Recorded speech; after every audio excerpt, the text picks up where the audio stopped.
Hi, this class is dedicated to the lower back, the lumbar spine, and the second chakra, Svadhisthana, which has a lot to do with the emotional body. The word Svadhisthana in Sanskrit means a space of one's own. So it's really our physical seat, but also kind of more of that symbolic, metaphorical seat. And it's no wonder to me that the lower back oftentimes hurts quite a bit if we are doing a lot of sitting without a lot of mindfulness or a lot of kind of counter pose work for that seated posture that really life has us in frequently for long periods of time, most of us. So we'll start on the back. Go ahead and roll out onto your back. Move mindfully, especially if you do have some stiffness or tension through the lower back. And sometimes before you even settle in for a practice, it can help to bring a little bit of movement. I like this kind of windshield wiper motion with the knees. Go as slow as you need. Move like you've got all of the time in the world. And then we'll come into a teepee pose here. So feet to the edges of the mat. Let the knees relax in against each other and turn the toes in gently. Let the eyelids close down or keep them gently open so you can keep a tiny little split between the eyelashes, or just close the eyes down. And breathe in a way that helps connect you with your body.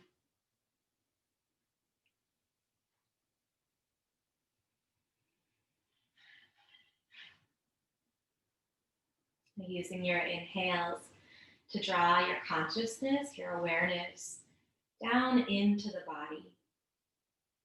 And using your exhales to dissipate any of that really obvious tension. Right, so the stuff that's on the surface, you can relax the jaw. Let the skin of the forehead soften.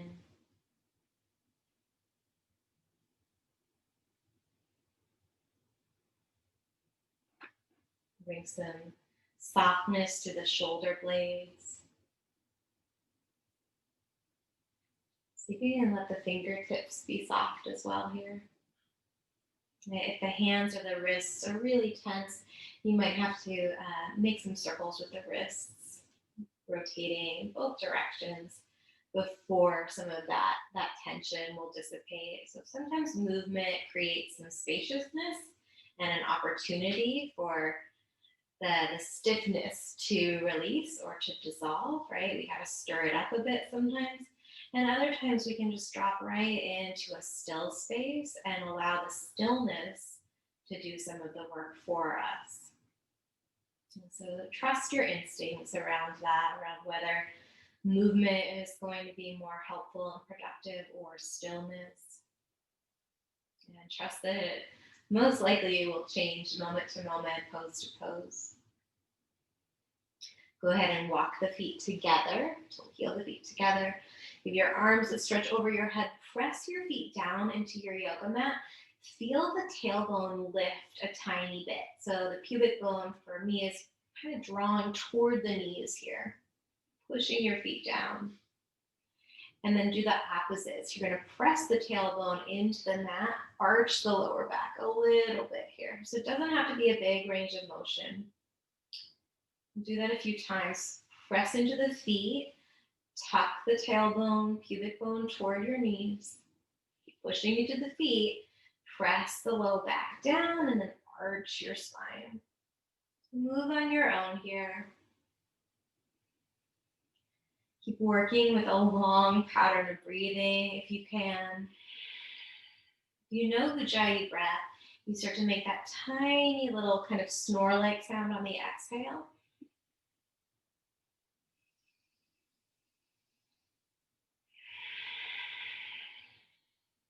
This next time, bring your arms down by your sides, elbows bent, fingertips soft but reaching up. Push your feet down, lift the hips up. Tailbone toward the knees. Hug the thighs toward each other, turn the glutes on. I'm not going for a ton of height here. I'm not really trying to find extension in my spine, just strength. Keep squeezing the thighs together so there's stability. Continue to breathe. A couple more deep breaths here. Last inhale, hug the thighs together, and then slowly, one vertebra at a time, imprinting the spine down. Draw the knees one at a time into the chest, especially if you're working with tension or stiffness or pain in the lower back. We're going to move slow. Point and flex the feet a few times. And then reach the forearms around the knees. If it feels good to rock side to side, you can. Right? Always. You can bring movement. You can find stillness. So much of this practice is about connecting with your own body's wisdom. It feels like you could take a little bit more depth to this pose. Tuck the chin toward the chest gently. Round your shoulders up off the mat. And then reach for your opposite elbows. You might not quite catch the elbows, but somewhere on the forearms. And then relax the head and the neck back down. Keep drawing the legs in toward your chest.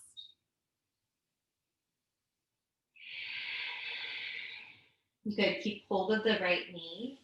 Let the left foot drop down. Pause there for a moment. You can keep the right foot or the left foot planted rather, or stretch your left leg out. Get into the left hip flexor a bit. Drawing the right knee in for a few more breaths as we really massage the ascending colon. So bringing that kind of squeeze into the organs of the lower abdomen, the organs of digestion. Keep the right knee in, bring the left knee up to meet, right foot down, switching sides. Always know that the right foot can stay planted, or if it feels like the hips will receive that additional stretch, right leg goes long. Left knee squeezing down and in, massaging now through the descending colon. Keep the sides of the neck relaxed if you can. Notice if there's tension creeping into the shoulders.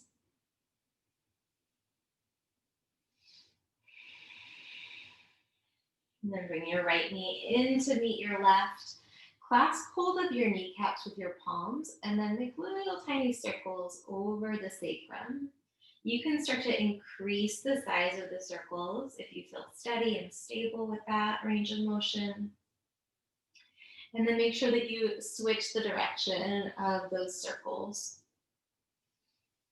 So one thing to know if we're working with the emotional body and there's a little bit more stress or anxiety going on is we want to work through the practice from a space of symmetry. So prioritizing right and left and really finding that balance.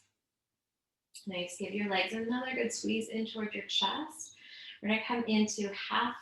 Actually, we'll just do full happy baby. So reach for your big toes with your peace fingers and your thumbs. Relax the head and the neck back down. Keep the knees bent, but start to open the knees out toward the side body. Ease yourself through this stretch. So there's not a goal so much as to feel the sensation of the stretch in a way that's productive for the body. Drawing the knees toward the underarms, finding some suppleness through the backs of the thighs, perhaps a little bit of a rock side to side.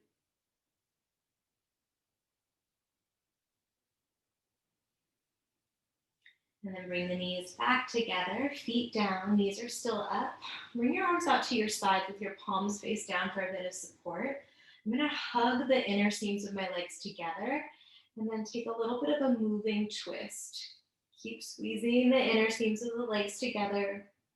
It's not a death grip between the thighs, but really just bringing kind of that, almost like as if you just have one leg and you're twisting side to side here.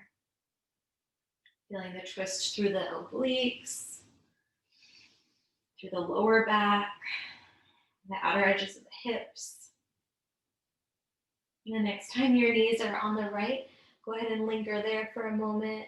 Extend through your left fingertips. You can nod your nose toward the left or keep your nose pointed straight up if that's better for your neck. Come back to the center and switch. Take your twist to the other side.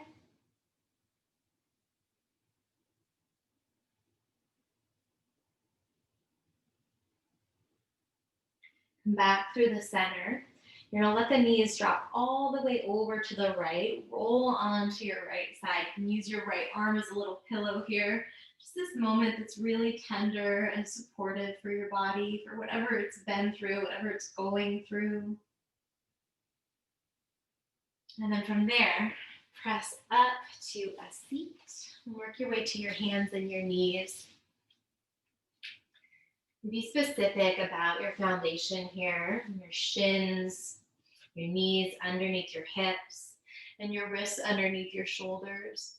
Take a very gentle cow stretch. Lift the hips and your heart up. Breathe in. I like to bend the elbows a little bit so my shoulders more naturally soften down the back.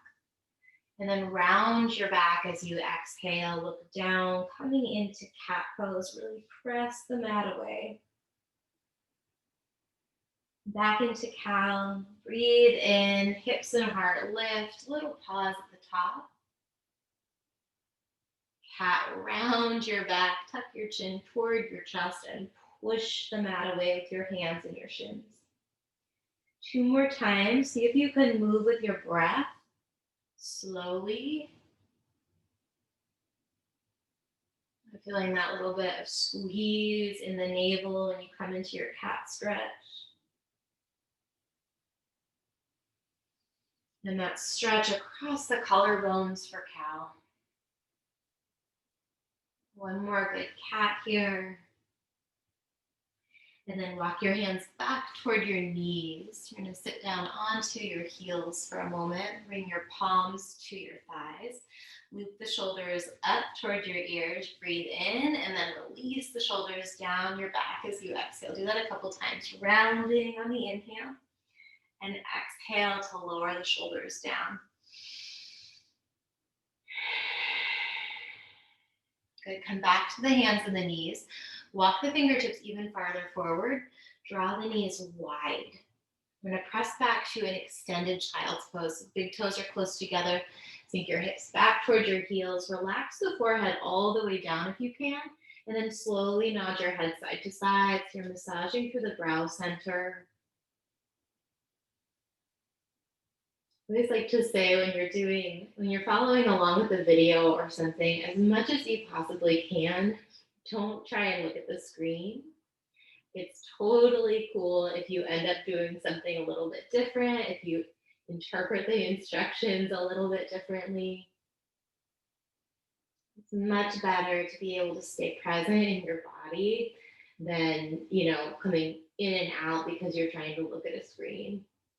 Come through the center, relax the head straight down, relax the fingertips and the sides of the neck, let gravity kind of melt you into this stretch for 3 more deep breaths.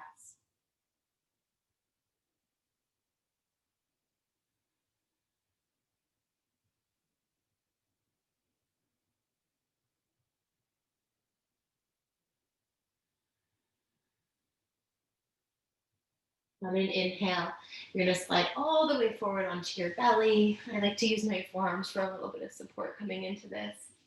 And then come up into Sphinx pose. So elbows underneath the shoulders. You can catch the opposite biceps with your opposite hands if you want to just check the spacing of the elbows. Then release the arms and the fingertips forward. Wiggle your feet and your hips a bit. What we're looking for in Sphinx is to relax the skeletal muscles. So glutes are off, hamstrings are off, quads are off, calves are off. I'm really not even pressing my feet down. It's just that they're resting against the mat. Breathe. Depending on what's going on in your neck today, you could start to take very small, maybe not even half circles, but something like 1/3 of a circle, dropping your chin to one side of your chest, And then down through the center and over to the other. Go nice and slow here. Continue to shrug the shoulders away from the ears. If that feels okay with the neck, you can start to take the half circles a little bit wider, kind of like a swing that is just picking up, not speed, but adding to that range of motion. And then relax the movement of the head. If you were taking those side to side motions. Bring the nose straight forward if you can. Keep breathing. Notice if the lower back has started to clench up or the glutes have started to squeeze. If that were to happen, you're going to release all the way out of the pose, make a little pillow for your forehead with your palms. Take a couple breaths and then come back in when you're ready. So the medicine of this stretch is really in the time that we hold it and the quality of energy that we're holding it with. So there's a suppleness and a softness and a spaciousness. Breathing some awareness into the lower back and that space where the kidneys and the adrenals are. Getting that gentle compression.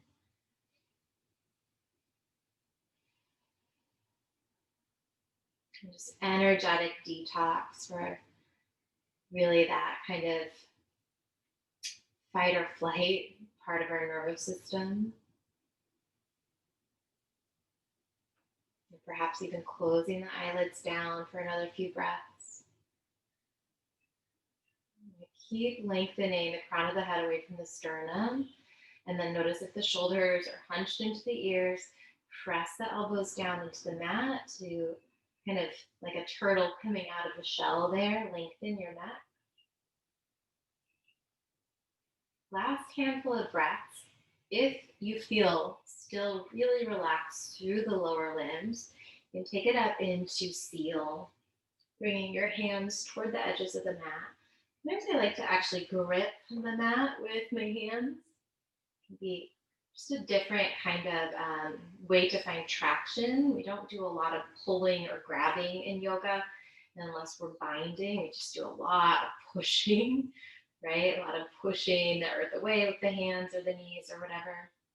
It's a little bit different action, gripping hold of the edges of the mat. Nice. Carve a line with your nose, going upward, slow, slow, slow. Stop when your body tells you to stop. Breathe in. Keep your back bend. Drop the chest or the chin toward the chest rather as we breathe out. A couple times like that. Listen to your body. You come out before I come out anytime, especially if your body's asking you for that. Or you can back off into Sphinx pose, coming back onto the forearms.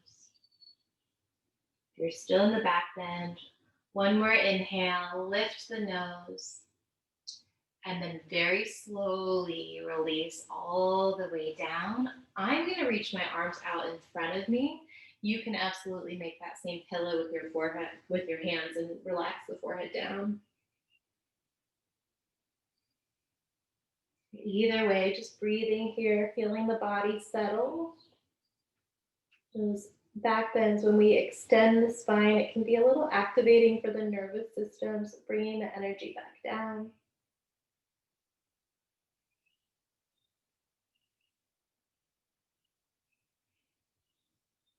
Lift the head, slide the fingertips toward the sides of the ribs.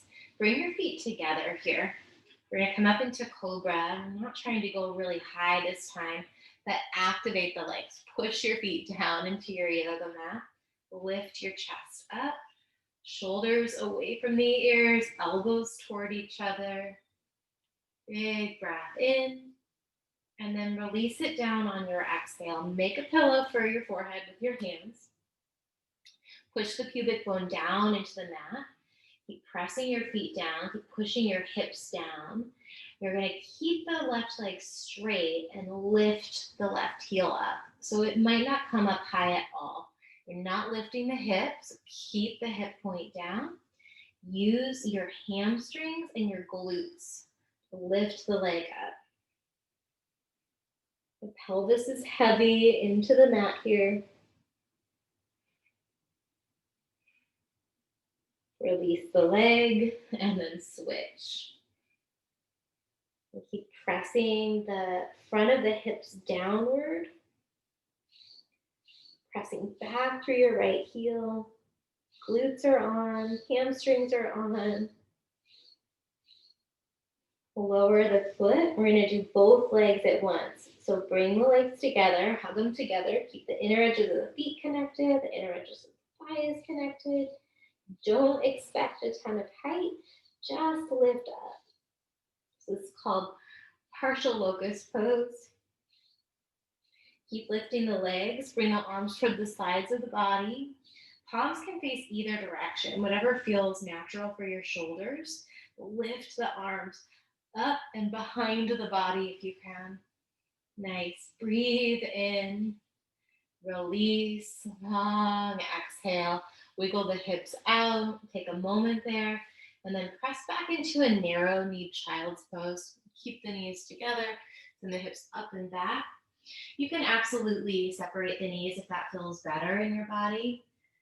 Sometimes after back bends, having the knees together gives you a little bit more of that rounding through the lower back for a counter stretch. If the knees are together, bring the arms down toward the sides of the body. As we call this folded leaf pose, so that you are looking from up above, right? Your body is creating like a little leaf shape here.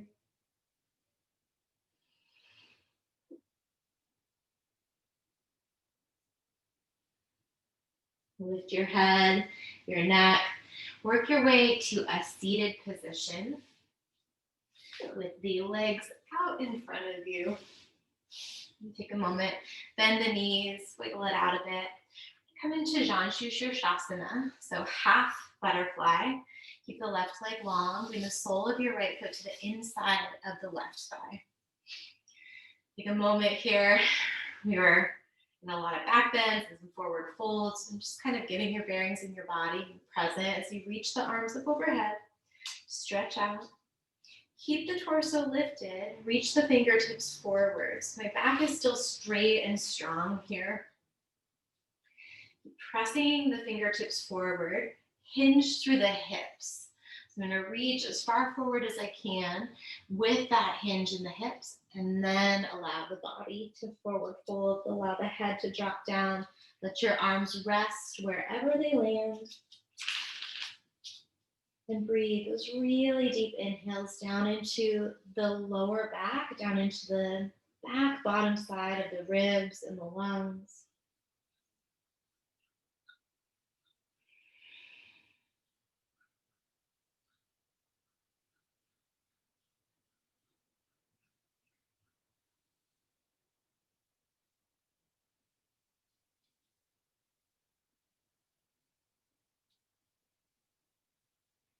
There's 3 really useful things that we can do to help calm the body and soothe the nerves. One is to close the eyes, or at least set your focus softly to one point. The second thing is to lengthen your pattern of breathing, or at least bring awareness to your pattern of breathing. And the third thing is to find stillness in the body. You can absolutely make adjustments if there's something that feels painful or uneasy physically. You want to feel supported, but then as much as possible, bring your body into stillness. About 3 more deep breaths, letting gravity and time do the work for you.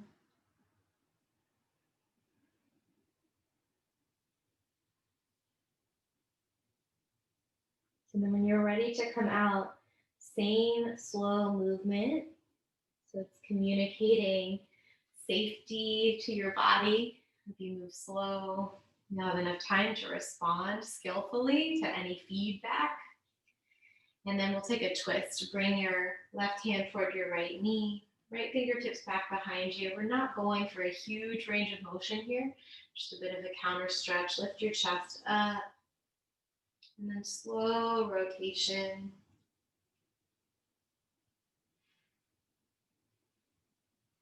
Come through the center.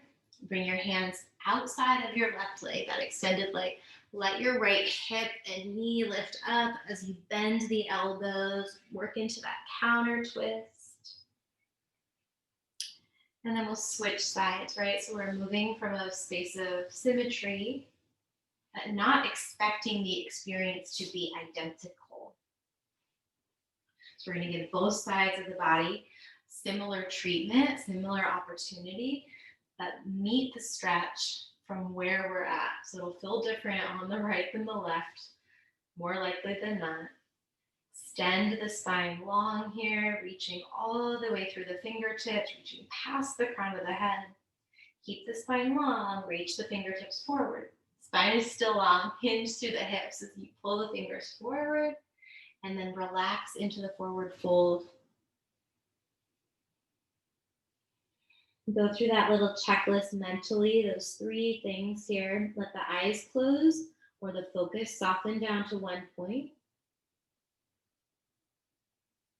Connect deeper to your pattern of breathing and perhaps lengthen the breath pattern.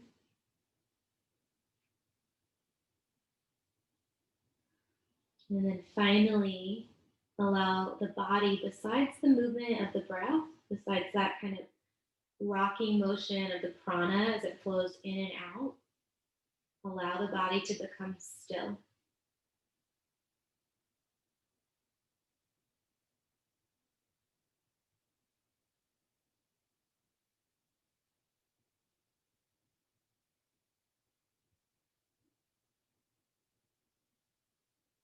See what you can do without pressure, without force. That right knee is unlocked. There's a softness in the musculature along the sides of the spine from the lower back all the way up through the back of the neck. The jaw is soft.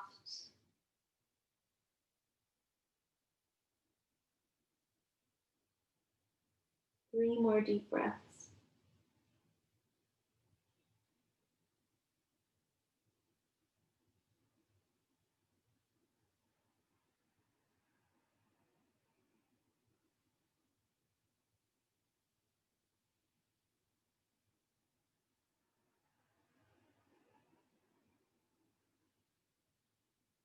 When you're ready to release, move slowly so there's time to respond skillfully to the sensations in your body. You're working with your own inner wisdom.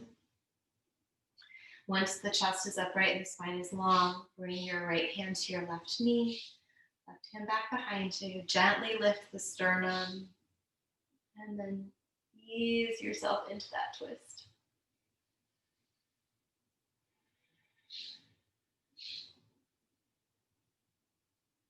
Counter twist, come through the center, hands outside of your extended leg. Let the left knee and hip lift as you bend the elbows and lean into that stretch. And then come through the center. We'll extend both legs out in front. If you want, you can remove any of the flesh underneath the sit bones so that you have a more secure connection. Same setup, same transitions. Arms up overhead, stretch. Fingertips forward, spine stays long as you hinge through the hips.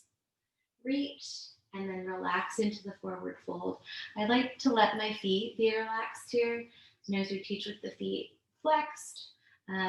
For today, in order to just encourage that movement of energy through the body, oftentimes when we're trying to get into the subtle body, into those patterns of tension or those emotional kind of patterns of unprocessed experiences, we want to create softness and spaciousness. So if I've got my feet flexed and my knees hyperextended, there's not that same potential for energy to shift around and move. So allow for some softness here. A little bit of a bend in the knees, or maybe a pretty big bend in the knees, depending on what's going on in your body. Great place to do a little neck check, to nod your chin a couple times. Yes. Go slow. Feel how that stretch with that additional bit of flexion, chin to chest, moves all the way down into the lower back. And then shake your head out. No. And then drop in. Eyes close down. Breath lengthens out and body becomes still.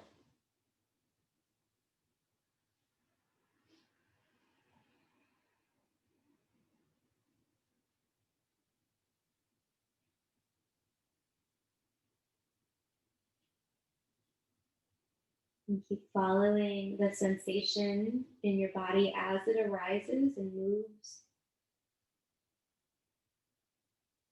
Or perhaps staying with the sensation as you notice it.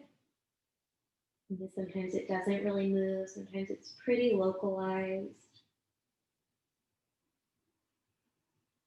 Whatever you feel, whatever you're aware of, keep breathing as you acknowledge it,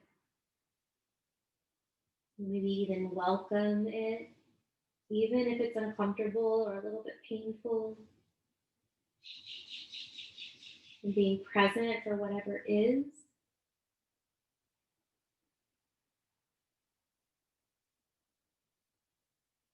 And there's medicine in just holding space for yourself and witnessing your body.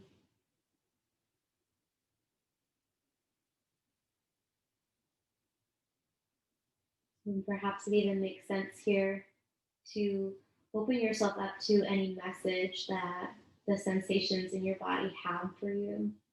Being available if there's anything that the discomfort or pain or just sensation itself is trying to communicate.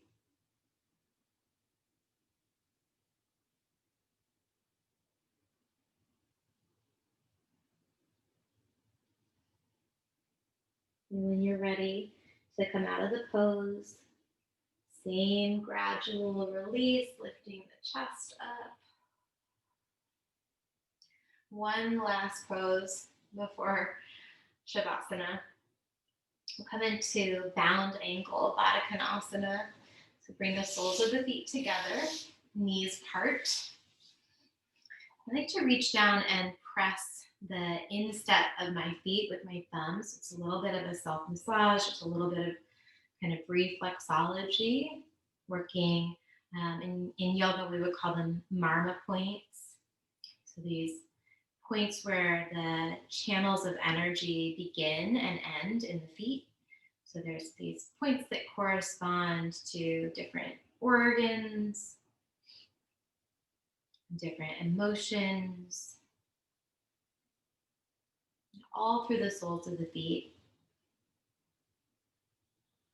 It's the start or the end to an energy pathway that moves up the legs, into the body, kind of like a nerve would innervate a muscle or an organ.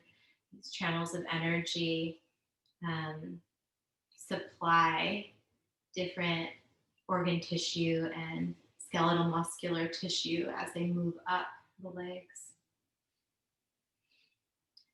And then go ahead and reach the hands outside of the feet, interlace your fingers in front of your toes, lift the chest a bit higher, and then bow forward. Again, just notice what your body can do without pushing. I'm not really going to press my elbows onto the thighs here. Perhaps allow the eyes to close down and the breath to lengthen out and the body to become still. If it feels like you want more of a stretch, see if you can just start to create a sense of heaviness in the knees and in the head. And maybe hinging forward a bit more through the hips.